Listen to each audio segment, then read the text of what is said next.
My name is Savannah Hatcher, and over the past year alone, I have journaled hundreds of pages of thoughts, feelings, and self-discoveries.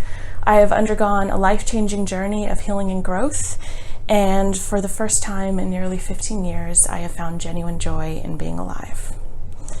My journey started about a year ago. My partner and I were lying awake, having one of our many deep nightly conversations, and I recalled a memory so profound that the recollection shattered barriers that I didn't even know that I had put up.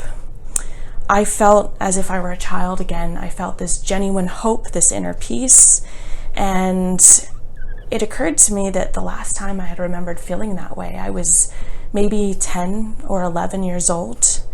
In fact, it had been so long that I had forgotten that it was even possible to feel that at peace.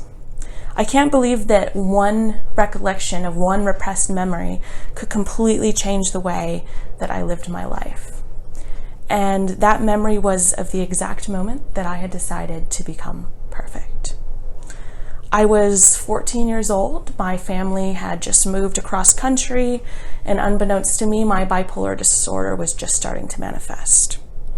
I remember sitting in my apartment. I had just finished my first semester of high school, and I had my report card in hand, and I had straight A's.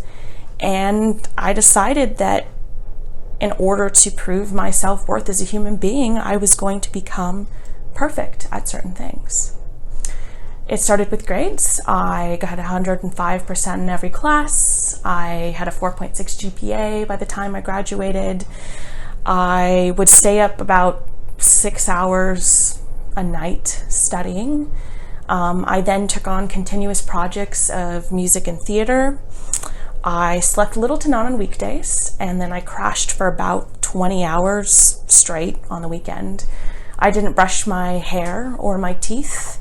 I barely fed myself, and then I forced my body and mind into unending stress in order to keep up this perfection that I created for myself. And as a teenager, I didn't have the tools to become self-aware, to realize that my need for perfection came from this loss of control that I felt, as well as the onset of the bipolar disorder. My adolescent brain felt that if I could control everything to the nth degree, that nothing could surprise or hurt me. So I continued to live this way through college when I went to pursue my music degree, and then afterwards when I went to become a music teacher.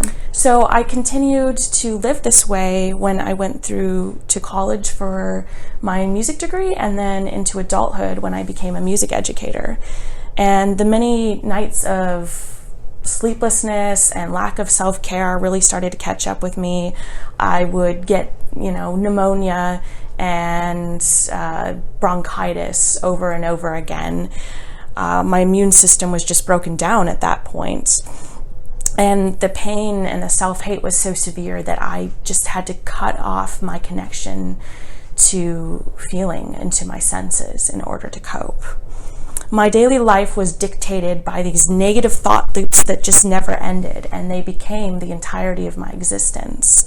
If I was practicing piano, my brain would tell me that I was an embarrassment and that I was worthless. My brain would twist the words of others into a negative reflection about myself.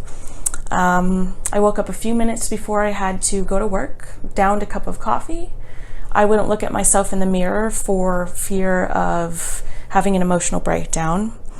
And then I went to work, gave everything to my work, worked well past work hours, didn't feed myself until about 6 p.m. And then I would lock myself in my room as I binge ate junk food and watched shows until about 5 a.m. When I could fall asleep, I would do so in a state of irrational fear and panic. And then I would wake up and do the same thing all over again. I broke down over and over again, and I picked myself up over and over again until I just couldn't anymore. I felt completely broken and alone at my core. And then I started dating my partner, Jesse. I had actively avoided dating, and I didn't realize at the time why that was. And I do now. I was scared to let anyone see this raw, uncontrolled version of me.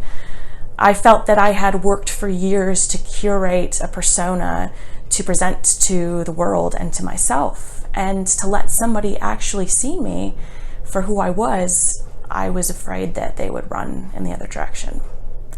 But Jesse saw this mess, and he loved me. He loved me more because of it. He saw somebody who was kind and compassionate and who kept getting up and fighting over and over again. And I had seen myself in such a negative light, and every day Jesse would combat that just by telling me what he saw. He saw me for who I was with no attachment to what I could do. He told me I was capable of self-care, of cleaning, of finding a home together, and of being happy.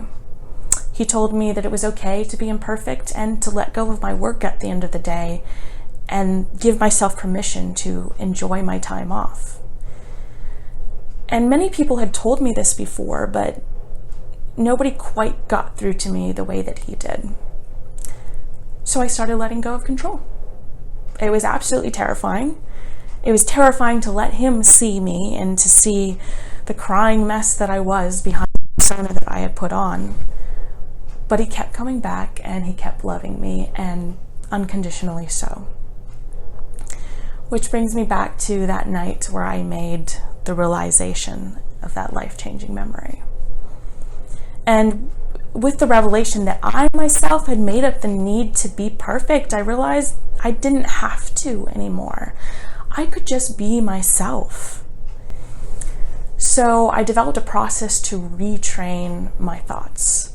I'd been stuck in this negative thought loop for such a long time that I knew that it would take some work to undo that.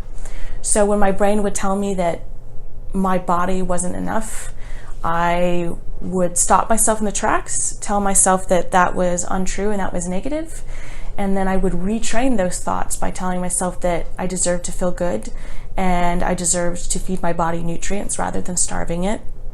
When my brain would tell me that I was lazy and useless, I would stop that and I would tell myself everything that I know to be to the contrary, but also that it's okay to relax and that does not equate to laziness. So I worked on retraining my thoughts every day and still do, and it has started to become a habit. And I still go up and down with my moods and my progress, and that's okay because growth isn't linear. But I have indeed grown, and I am extremely proud of that.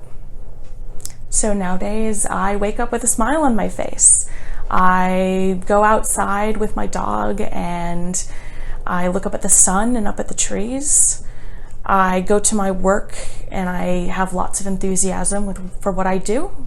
But at the end of the day, I put it away, and I enjoy my night. I feed myself full meals. I enjoy taking care of my house.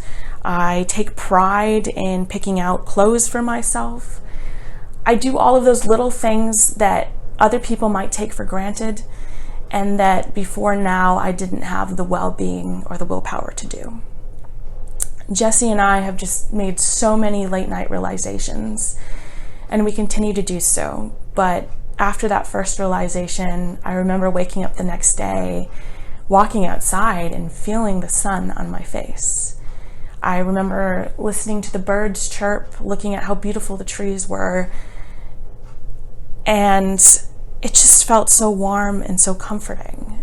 I could smell, hear, taste, feel, see again. I was no longer living and viewing the world from the altered state of an ill person, but from a neutral observer who was genuinely contented with their existence. And as I got into the car, I remember the radio coming on, and it started to play "Here Comes the Sun." And I thought how good it feels to be alive and awake again.